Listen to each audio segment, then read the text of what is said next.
Hi, Dr. Mina McCullough here. Just wanted to talk about two things with you today. One is the no pain, no gain philosophy is oversold. So many times I see people have injuries because they just push through something that feels uncomfortable for too long a period of time.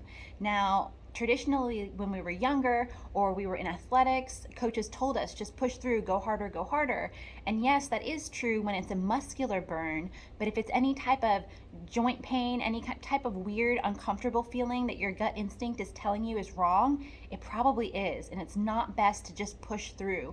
I mean, you can just push through, but you also want to be getting advice and help at the same time to make sure you are addressing the issue properly.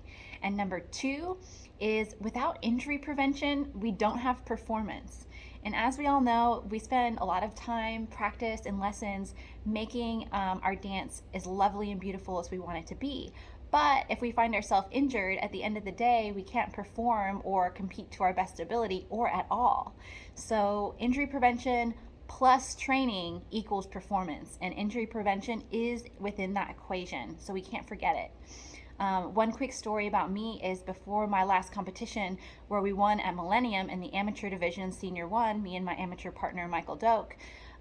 We were training, we usually train about twice a week. And before this competition, for the 2 weeks leading up to it, we were training about 6 days a week. And I was training in my heels.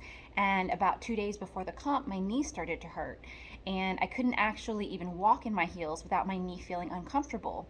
So before the comp, I spent 2 to 3 hours doing these fascial exercises, not exercises that flared it up. They were ones that released my knee. And fingers crossed, I was so worried. I was sweating it, and I almost was thinking in the back of my head, well, I have to call this competition off, or am I just going to make a fool of myself, or will I have to walk off the floor?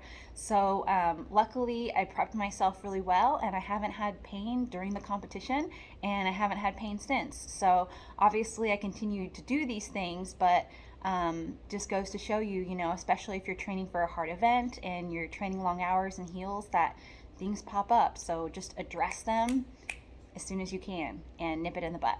Okay, thanks for listening.